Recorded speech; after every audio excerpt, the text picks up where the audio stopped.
Hello everybody and welcome back to the Building Investors YouTube channel. This is episode 2 of Board and Batten Siding. Hope you enjoyed the first one. This one's going to be a little bit different. I'm going to film it and talk to you all about it as I go, sharing the mistakes I've made and the things that need to be done. As you see me doing right now, I'm just taking the grinder, and next clip will be the Dremel tool to cut that siding back as nice and straight as possible, because it's inside that soffit there. That white stuff above me is called soffit. I don't want to remove that, so I'm going to take my Dremel tool and cut along it as best as possible, because the trim board I'm using will be covering it and supporting it, so there's no need to remove it. But this Dremel tool is quite handy. I wish I had a battery-powered one. Milwaukee, welcome to sponsor me. Wouldn't mind having one of those, but right now I'm not going to spend money on one because I already have one. So anyways, cutting that back. This is I think it's steel siding. I think it's magnetic. When I have a wall that has a magnet on it, and I can touch it to it and it sticks. So it must be metal and not aluminum. But it's okay. You're going to get it cut, bent off here. And then we're going to work on putting the new siding on. As you see right below my waist there's that board that's tan. That's rough sawn 4x8 smart side sheeting, and you just cut it to length and nail it in there. Sorry for my stutter there. And now I'm just measuring for the boards around the window, doing a picture frame around the side of the door and the window, and then we'll come back and cut everything to length with the soffit board, or the siding board I was talking about. So right now I'm just measuring above the window, and take my measuring tape, measure over. I think the total measurement came to like 64 inches. And so flip my pencil around because it's sharp sides on the other side, and then take my speed square and mark it. You don't have to mark it with the way I'm doing it, but I like to mark it sometimes. I don't know, it's just fun. And then you can take your speed square, use it as a guide, take your saw and cut along your speed square with your blade on that line, and it cuts it, makes it nice and straight. So now that the board is cut, I can set my beautiful Milwaukee saw down, sponsor, welcome. And then you can take it and put it back above the window.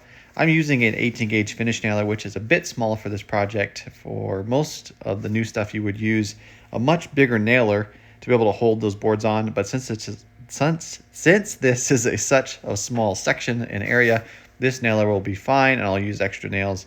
Now it would be nice to glue it on there and all that stuff, but I don't have time for that. So we're going to nail it and call it a day. So you could use a brad nailer, 15 gauge nailer, framing nailer. I mean, the framing nailer would be a bit much, but if you use a framing nailer, you could use like a ring shank stainless or galvanized nail would be ideal. But I'm just using stainless finished nails for this. And so it'll be covered with paint and caulking, so they won't have a chance to rust anyways. But I need to make this cut here. It's 1.25 inches. It's just a small little sliver. So I'm just going to make a line, cut along my speed square there. Then I can take this piece. I have to slide it in the J channel all the way across. This piece isn't a huge important piece, but if it was missing, you would notice. So once I get it slid there, I can nail it in there, nice and small nails. Don't worry about splitting anything. It's actually quite nice. And we're going to measure the left side of the breaker panel here. This board would be nice if I could feed it all the way through behind that pipe that goes up for the mast of the electrical panel. But since it doesn't, I just cut a little miter on the end of it so it slides behind it as best as possible. And you won't even notice. Well, you can't see it anyways. But this big long one here, just cut it, nail it up there. Now I also did around the window, but I didn't show it because you don't need to see every board. That would be boring. So anyways, nail this up there, tuck it into place, and then finish nailing. That's the piece here. So the next step coming up, I will be installing the actual smart side board. And then I will be explaining it here soon. So we're just going to tuck this in there. It's a lot of cuts and a lot of shapes, but we'll get it tucked right underneath the soffit because it's so tall, and then behind the panel and all that stuff. So basically slide it in, make sure it's nice and tight and level, nail it off, and then we'll show you how to cut the left side, and then we'll move on to the most important thing of this video, which is showing you all the little trim boards. Well, that's about it. So anyways, coming up, I will talk to you in person, so no need the voiceover. So catch you in just a second. Okay, let's take a break from those voiceovers for a minute and look at where we're at and explain what we're doing. So we've got the trim all the way around the window, as we've already done in the first video if you watched that one. So if you haven't, go back to volume 1, or whatever that is, episode 1 of the videos. It'll be probably 2 or 3. And you'll see how that's done. Of course, I did this in this video, but just didn't explain it very much. Maybe not, maybe some on the voiceover. But anyways, what I'm going to explain is how we cut this piece to fit around the box, and why it's tricky and why we did what we did. So anyways, as you know, downstairs there's going to be, let me show you real quick. there's going to be some vertical pieces, slats coming down that will hide the seams, but also give you some decorative look to it. And so we wanted to break the panels where that strip is going to be. That way it's behind, protected from the weather, and hidden from view. And so that seam right there, you can barely see, is 16 on center from where the first slat's going to be. So I measured the middle, where the middle slat's going to be, stuck a line right there on the ground. And that's where the center line is going to be. So I'll have a trim piece go up right at the center there, but then 16 inches over will be another piece, so that'll cover that there. And then also the reason I had to cut all this fancy stuff is because we're not taking down the entire electrical panel just to be able to put a solid piece in. Just not going to happen. So we cut this piece. What we did was we want a gap on the bottom, that way if there's any rain or snow sits there, it doesn't rot out the bottom. So there's a good 1/2 inch to 3/4 inch gap on the bottom. We have to come back and trim this piece here, but there's a little gap here, as you can see. That'll be nice and uniform all the way across. And then as far as going around the panel, we're going to do the best we can and make everything straight. Of course, not everything's level and perfect, but the gap's not going to matter on this because we're going to be trimming it just like this, except for the smaller pieces around the box. So we'll be caulking this and putting the trim piece on. So we want a little bit of playroom to be able to get everything lined up. And on top, there's a little bit of a gap because we're going to be putting the trim piece there, and we want the box to have some clearance. So if any water sits there, it won't hurt it. So hope that's clear as mud. The next piece, also 16 on center. So there's the center piece, 16 inches over, is the center of that, and it'll be covered by that strip there. So now all we got to do is cut this last siding board here, which will be just the notch around that and around that. And all we got to do is measure over from here to there, from here to there, and from here to the box. And then we're going to measure from the top down to here and top to the bottom of the box, because the overall length is already set. I think it was like 73.5 or something like that. And so we know that's already cut to that length. And so we're just gonna measure from the set point up top to here, to there, and over. Make that piece be like a little tiny C shape kind of. And then we'll put the little trim pieces on. Now, as far as the wiring goes, it was pretty hokey, and light fixtures just screwed to the wall with no box behind it. And so we're going to be adding onto this wire, putting in an actual box here with a nice new light fixture. Same with the downstairs, we just haven't got to it yet. So with no further ado, I'm going to cut this piece, put it on, and then I'll show you the final pieces with those little trim pieces. Kind of the whole point of the video is to show you those. So we've been building up to that point so we can get to that. So anyways, let's go back to fixing this, and then we'll catch you back up once we get those strips starting to install. Okay, welcome back to Voice Over Land. This is the scrap piece off of that piece we used to cut around the right side of the panel. So we're going to use it for the left side. So we need to make a straight line on one side and then cut it to be able to measure off of the other one. So we're going to cut this off, make it straight, and then cut the little C shape out. You notice my saw is not set to full depth. Just set it just enough to where it cuts through. It'll be a lot easier to control. It's not really a huge deal, but it makes it a lot easier. So slide this into place, and then just make sure it's nice and tight and as level as possible, and it's going to look good. So now you can just come back, make sure, like again, that line lines up nice. Take your nailer, nail it off. It'll look good. So overall, it looks very sharp, and I'm happy with all the gaps. There's really not anything bigger than an 1/8, and it'll fill up with caulk nicely. So now we're on to the point of the video I wanted to share the most, which I left out on episode 1, which is adding all of these little trim pieces on the outside, the batten part of it. So board and batten. Back in the day, barns used to be made with board and batten siding, where they take a big board and then nail them all against each other, and then the gap in between, they would get kind of gappy because the boards would dry out over time. So they put these things, it's called battens, to cover the gaps in between. So it comes up with this vertical siding look called board and batten, and that's the reason that it exists. But nowadays, it's the in trend, and so we're going to add it to this customer's house and make it look good. So this is a 1x2 trim board by SmartSide. It's the same material, it's the same look as the bigger boards we used around the window, except for it's smaller and thinner. And the way we're installing it is the thinner boards are going on top of this SmartSide, which will give you the same thickness as those larger boards we just talked about. So on a house, if you were to build new framing, you would cover the whole house with that SmartSide, that 4x8 sheets of sheeting. And then you would stick the corner trim on top, and then you would stick this board on top of where the gaps are, every 16 on center where the studs are. And there would be a difference in height. It's just look, but with the way we're going, it'd be hard to explain, I guess, on camera, but they're going to be exactly flush with each other because it's on top of the smart side sheeting. But you'll see it when you do your own project, but I like it. It's going to look good. So we put the trim on first and then put the sheeting on, which is a little bit backwards, but that's the way we're doing it. So right now I'm nailing it on that line that I marked, 16 on center. Taking my level out, make sure it's perfecto, and then nailing a few more nails there, make sure it doesn't fall off.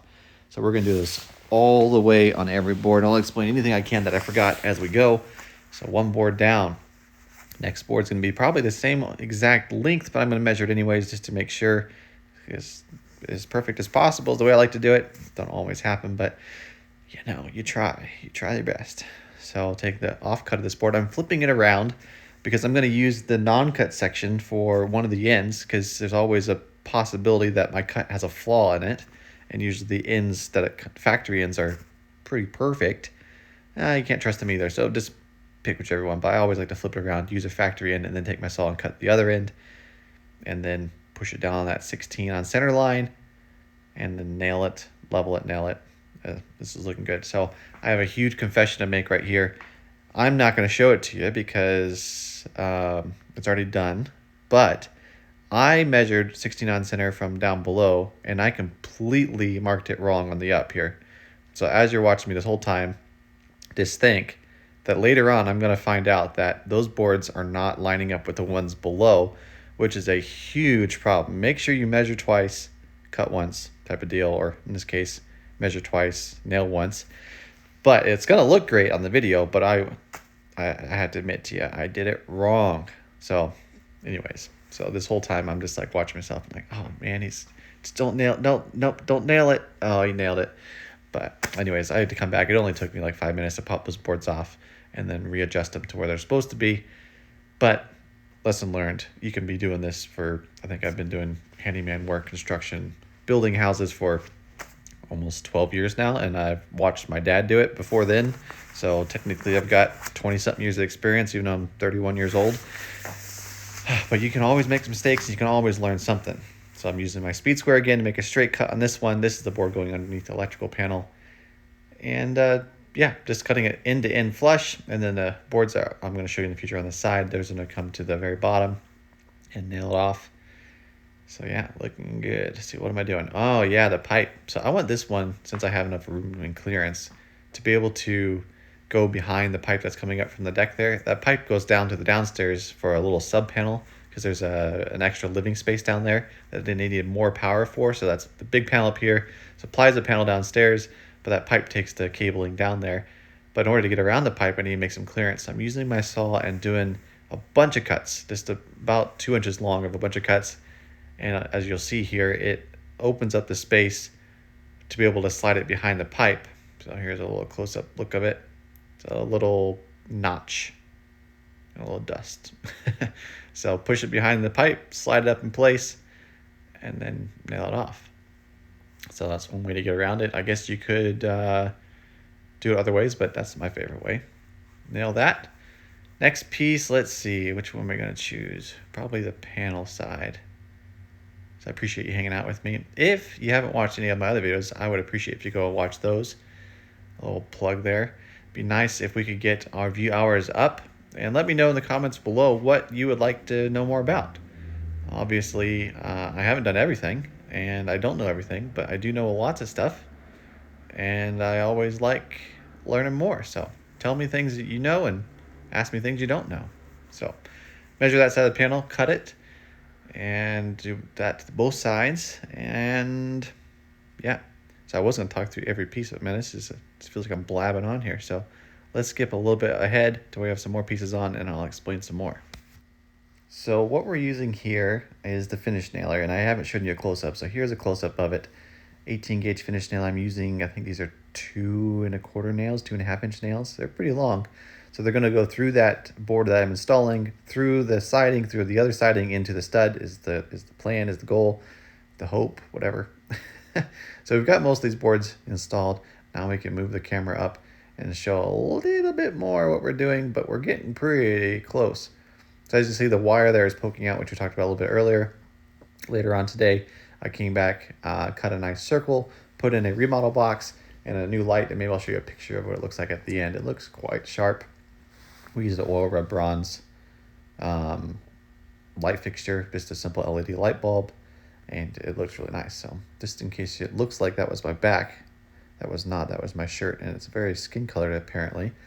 So I like my shirts tucked in, my belt's tight. So if you ever see plumber stuff going on, it's most likely not happening, because I like my pants to look manly and strong. Anyways, that's a rabbit trail that's worth deleting. But anyways, we're going to move on to finishing these little pieces here. Again, these trim pieces.